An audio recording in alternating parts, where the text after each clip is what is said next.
Hello दोस्तों, पिछले episode में देखा था कि उसने टेलीपैथी को अपनी शॉप में काम दे दिया है और वो अपना काम बखूबी कर रहा है।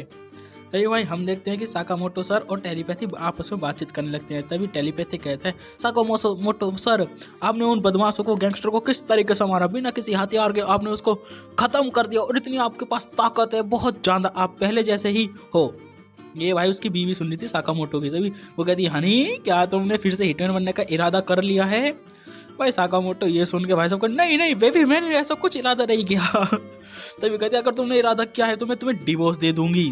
तो कहते हैं, तुम्हें फैमिली रूल्स याद है ना? तभी साकामोटो कहता है, हाँ हाँ मुझे याद है, मैं ऐसा कभी नहीं करूंगा। तभी उसकी वाइफ कहती है, अच्छा ठीक है, बाहर जा रही हूँ साफ सफाई करने के लिए। तभी टेलीपैथी पूछता है, ये फैमिली रूल्स क्या है? तभी भाई साकामोटो सर उसे फिर अपनी इमेजिनेशन में मारते हैं। तभी टेलीपैथी करते हैं, आप अपने दिमाग में मुझे मारना बंद कीजिए।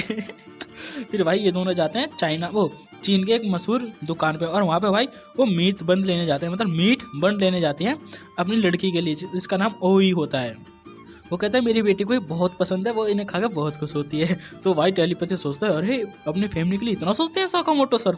तभी भाई वो सब दोनों जा रहे थे, तभी उनके ऊपर से एक लड़की कूदती है और भाई लड़की सीधा गिरती है साकामोटो सर के ऊपर। जो वो मीट बंद ले जा रहे थे भाई, उनका तो हाल बेहाल हो जाता है भाई। ये देख के दोनों चौंक जाते हैं, साकामोटो सर, टेलीपैथी। कहते हैं, यार मीट बंद तो बिल्कुल खराब ही हो गए। तभी टेलीपैथी कहता है, चलो लाओ, मैं कम से कम धूल तो हटा ही सकता हूँ यहाँ से। तभी भाई वो लड़की अपने खड़ी होती है। तभी देखते हैं कि उसे पकड़ने के लिए कुछ बदमाश आए होते हैं और वो उससे किसी प्रकार की चाबी मांग रहे होते हैं। पर लड़की कहती है, मैं तुम्हें इतनी आसानी से तो चाबी नहीं दूंगी, तुम्हें क्या लगता है तुम मुझे हरा दोगे या तुम मेरा मुकाबला कर सकते हो? तब भाई साहब टेलीपैथी कहता है, सर यहाँ पे तो कुछ मामला कुछ गड़बड़ लग रहा है। तभी भाई साकामोटो सोचते हैं, अगर मैं मीट बन नहीं लेगा तो मेरी बेटी रोएगी। पर भाई उस लड़की को दिखाया जाता है, वो लड़की खूब अच्छे तरीके से भाई 4-5 लड़कों को आराम से लपेट देती है। भाई इसकी चुटिया देखो भाई, चुटिया तो अलग ही लेवल में जा रही है। भाई मतलब इसे मार्शल आर्ट आता है और ये मतलब 3-4 लड़कों को आराम से हरा देती है। तभी एक लड़का इसे पकड़ लेता है और फिर दूसरे लड़के से कहता है, भाई अब चाकू निकाल। इतना बोलते वो लड़के फेंक के मारती है उसे, चल साले। फिर दूसरा लड़का उसे पकड़ लेता है। तो वो कहता है, भाई चाकू निकाल, उसकी टांग वांग काट दे यार। तो फिर इससे चाबी ले लेके भाई चाकू लेके वो आगे बढ़ता है।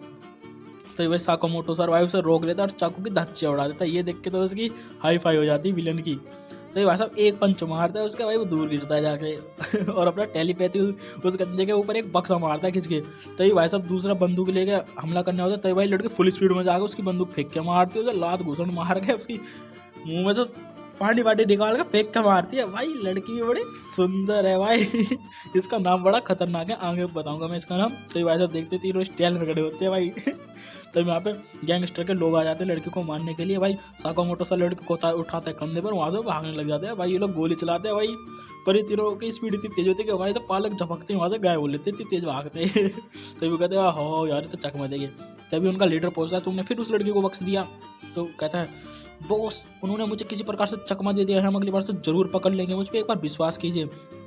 तभी उसका बॉस उस पर विश्वास नहीं करके उसे मारने लगता है और फिर एक आदमी को ऑर्डर देता है कि इसे खत्म कर दो। भाई एक आदमी से गर्दन से उड़ा देता है और इसकी गर्दन पकड़ के कहता है, देखो ये अब भी सांस ले रहा है। भाई दोनों भाई हैं जो जुड़वा हैं और ये बहुत बड़े किलर हैं, इन्हें लोगों को मारने में और उनके सर का स्केच बनाने में बड़ा मजा आता है। भाई ये बड़े बहरम किलर हैं। तो इनका बॉस कहता है कि तुम उस लड़के से चाबी ले आओ और तुम्हारे रास्ते में जो कोई भी आता है तुम उसे मार सकते हो। तो भाई ये दोनों लड़के तो खुश हो जाते हैं, क्योंकि इन्हें तो भाई खून खराब करना अच्छा लगता है। भाई हम यहाँ देखते हैं वो लड़की और टेलीपैथी और साकामोटो सर भाई बिल्डिंग पे ऐसे उड़ उड़ के जा रहे थे जैसे मतलब यार ये हवाई जहाज हैं। इतनी ऊंची बिल्डिंग पे भाई ऐसे छलांग मारे जैसे इनके लिए कुछ है नहीं, रोज का काम है इनका। तो भाई साहब ये अपने चाहते जाते भी बातचीत करते रहते हैं कि वो लोग तुम्हारे पीछे क्यों पड़े। तभी लड़की बताती है, वो इस शहर की सबसे बड़ी गैंग की बेटी है और वो इस चाबी के पीछे पड़े हैं, क्योंकि इस चाबी के पीछे बहुत बड़ा खजाना है जो कि बहुत से गैंगस्टर मुझसे लेना चाहते हैं। तभी टेलीपैथी कहता है, क्या तुम एक चाबी के बदले अपनी जान जोखिम में डाल सकती हो? तभी साकामोटो सर उसे पीछे धकेल देता है। तभी लड़की कहती है, वो क्या कहते हैं, साकामोटो सर कहते हैं, क्या तुम्हें मीट बंस बनाने आते हैं? लड़की कहती है हाँ, मैंने अपने पापा से सीखे थे। तो ये भाई साहब साकामोटो सर पे कोई हमला करते थे, एक किक मारता है भाई वो ये मतलब किलर वो है, वो साकामोटो सर का मुंह पे एक लात मारता है भाई। और साकामोटो सर भी भाई दूर गिरते जाके बिल्डिंग में, इतनी दूर गिरते जाके कि ये लोग पहुंच नहीं सकते। तभी टेलीपैथी और लड़की कहती है वो बहुत दूर है तो हम उनके पास पहुंच नहीं सकते। तभी कहते हैं हमें यहाँ पे एक और प्रॉब्लम का सामना करना है। तो भाई यहाँ पे दोनों भाई किलर आगे होते। तभी ये दोनों भी लड़ने के लिए तैयार हो जाते हैं। तभी भाई जो टेलीपैथी रहता है ना, उन पे हमला कर देता है। पर टेलीपैथी हमला करने से पहले लड़की बताती है ये दोनों बड़े बहरम किलर हैं और ये बहुत बुरी तरीके से मारते हैं अपने दुश्मनों को, या फिर जो भी इन्हें टारगेट मिला होता है उन्हें मार के उनकी गर्दन का स्केच बनाते हैं। पर भाई वो सुनता नहीं टेलीपैथी और उन पे हमला कर देता है। पर भाई साहब वो आराम से टेलीपैथी को रोक लेते हैं। तभी वो कहते हैं ओ तुम्हारे दोस्त के मरने का दुख हो रहा है। टेलीपैथी कहता है नहीं तुम गलत हो, साकामोटो सर को तुम जानते नहीं हो। तो अभी भाई एक लड़का लड़की पे तलवार चलाने आता है, तो भाई साकामोटो सर एक इतनी तेज पंच मारते हैं भाई कसम से, जो जमीन होती है जमीन चटक जाती है। और भाई इतना असर होता है कि मतलब जो जिस फ्लोर पे वो खड़े थे वो फ्लोर टूट कर नीचे चला जाता है। भाई इतनी पावर से मारते उसे एक पंच भाई साहब, भाई लड़के में भी दबता जो तब पावरफुल पंच सह गया साकामोटो सर का। भाई लड़के का तो मुंह देखने लग जाता है। तभी साकामोटो सर कहते हैं हमें इस लड़की को बचाना है। तभी लड़की कहती है मैं नहीं जानते तुम लोग मेरी मदद क्यों कर रहे हो। तभी वो लड़के कहते हैं लड़के हमें चाबी दे दो और हम तुम्हें अच्छी सी मौत देंगे, मतलब दर्द वर्द नहीं होगा। तभी भाई साहब वो लड़के बताते हैं कि जैसे हमने तुम्हारे पेरेंट्स को मारा है वैसे हम तुम्हें भी मारेंगे। भाई लड़की को सुनकर थोड़ा दुख तो होता है पर अब क्या करे। तभी लड़की गुस्से में जाती है पर साकामोटो सर उसे पीछे खींच के फेंक देते हैं। तभी कहते हैं तुम मेरी मदद क्यों कर रहे हो। साकामोटो सर कहते हैं क्योंकि भाई साकामोटो सर की भी बहुत वैसी लाइफ थी इसमें। तभी साकामोटो सर भाई अपने फॉर्म में आते हैं। तभी वो सोचते हैं कि मैं लोगों की मदद क्यों करना चालू किया हूँ। तभी वो कहता है कि सर्दियों का समय था, स्नोफॉल का, वो अपनी वाइफ के लिए गिफ्ट लेके गया था भाई लोगों का खून करके उनसे पैसे लेकर। तभी उसकी वाइफ कहती है मुझे ऐसे खूनी लोगों के पैसों के गिफ्ट नहीं चाहिए। अगर तुम ये काम नहीं छोड़ सकते तो मैं तुम्हारे साथ नहीं रह सकती। पर भाई साहब साकामोटो सर सोच में पड़ जाता है। इतना क्या क्या उसकी वाइफ जो गर्लफ्रेंड रहती है वो वहाँ से कूद जाती है। भाई साकामोटो सर से ही देखा नहीं जाता। साकामोटो भाई जवानी में बड़ा कूल था तो साकामोटो भाई उसे बचाने के लिए वो भी कूद जाता है और इतनी स्पीड से जाता है कि वो अपनी गर्लफ्रेंड को मतलब गर्लफ्रेंड गिरने वाली थी वो गर्लफ्रेंड को अपने ऊपर रख लेता है और जमीन पर खुद को गिरने देता है। पर जब ये लोग दोनों नीचे गिरते हैं तो देखते हैं कि ये लोग बर्फ में गिरे हुए हैं, तो मतलब दोनों ही बच जाते हैं एकदम मस्त। तभी उसकी वाइफ कहती है कि मैं यही बताना चाहती थी कि किसी ना किसी के साथ कोई ऐसा होता है कि वो हमेशा उसे बचाना चाहता है। तुमने आज तक जितने भी लोगों को मारा है उसके बदले आज से तुम लोगों को बचाओगे और उनकी मदद करोगे, और हाँ कभी भी किसी को नहीं मारोगे, ये हमारे फैमिली रूल्स हैं। तो भाई साकामोटो सर इस बात पे राजी हो जाता है। इसी वजह से वो है ना लोगों की मदद करता आ रहा है और अब किसी को भी नहीं मारता। तो भाई यहाँ पे अपने साकामोटो सर ये सब सोच रहे थे। तभी भाई टेलीपैथी सब कुछ समझ जाता है, सब कुछ देख लेता है। तो भाई टेलीपैथी तो रोने लगता है तो भाई साकामोटो सर कहते हैं अब हमें इस लड़की को बचाना होगा। तभी भाई इन पे वो दोनों हमला कर देते हैं अब भाई साकामोटो सर है भाई, इन दो लड़कों को यही पता कि वो कितने बड़े गैंगस्टर रह चुके हैं।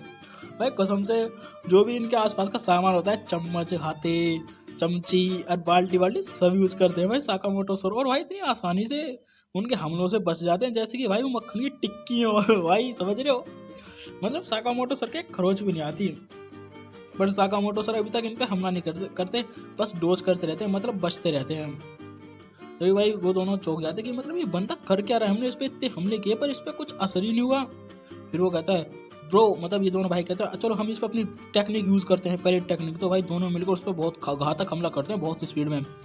पर साकामोटो सर भाई इतने फ्लेक्सिबल होता है, जू जू जू करके भाई बच जाते हैं साकामोटो को लग रहा है भाई ये हल्के में ले रहे हैं, अभी तक वो सिर्फ बच ही रहा है तो भाई साहब ये दोनों भाई देख के चौंक जाते हैं। तभी साकामोटो सर कहते हैं सर मेरी गर्दन थोड़ी ऐट गई। तभी टेलीपैथी जाता है और उनकी गर्दन पे ना पट्टी लगा देता है मतलब यार देख रहे हो टेलीपैथी पूरा फुल फॉर्म में हो रहा है।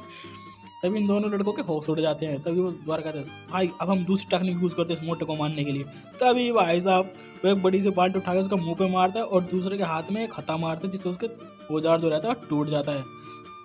साकामोटो सर कहते हैं बहुत दिनों बाद कि भारी वजन उठाए मेरी उंगली में से खून निकलने लगा। तभी टेलीपैथी बैंडेड लेके उसको उनकी उंगली में लगा देता है भाई। ये चीज़ लड़की देख रही होती है, मतलब लड़की को समझ में आ रहा है मतलब हो क्या रहा है ये।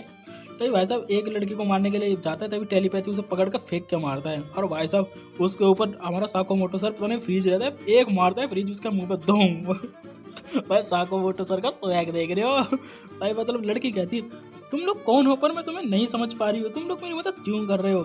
तभी साकामोटो सर कहते हैं मीट बंद बनाने आते हैं तुमको। तो कहती है हाँ मुझे आते हैं। तब वो उन्हें उनके घर ले जाते हैं कि जिस चीज़ की वो चाबी है उसके घर ले जाते हैं।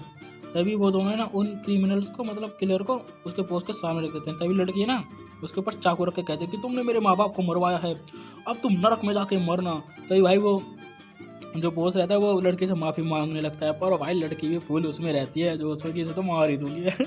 मुझे भी ऐसा लगा था कि भाई सच में इसका गला काट देगी, पर नहीं। पर थोड़ी बात देर बाद दिखाया जाए कि घूसन घूसन मार के उसका चल लाल पीला करके मतलब घेर दिया। भाई लड़के दिल की बढ़िया, भाई किसी को मारती नहीं, बस अपना बदला लेने के लिए थोड़ा वो करती थी। तभी लड़की बताती मेरे डैड ने बोला था किसी को मारने से अच्छा है उसे सजा दे दो थोड़ी बहुत। तभी भाई साहब टेलीपैथी भी उस आदमी को मारने जाता है, तभी साकामोटो सर फिर इमेजिनेशन में मारते हैं। फिर टेलीपैथी का तुम मुझे मारना कब बंद करोगे।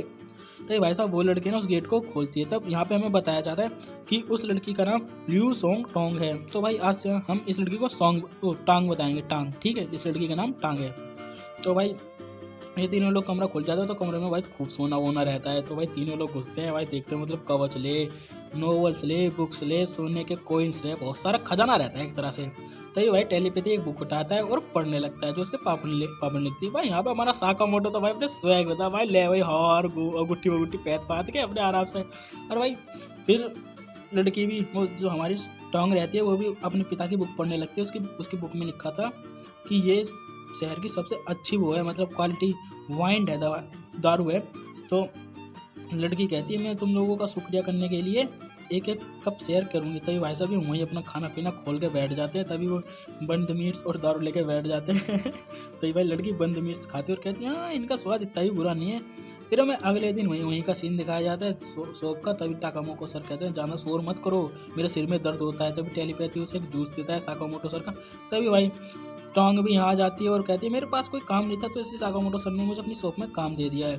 तभी साकामोटो सर बताता है मैंने इसे मीतबंद बनाने के लिए रखा है, और इसका कहना है कि ये मीतबंद बना लेती है सिंपल तरीके से।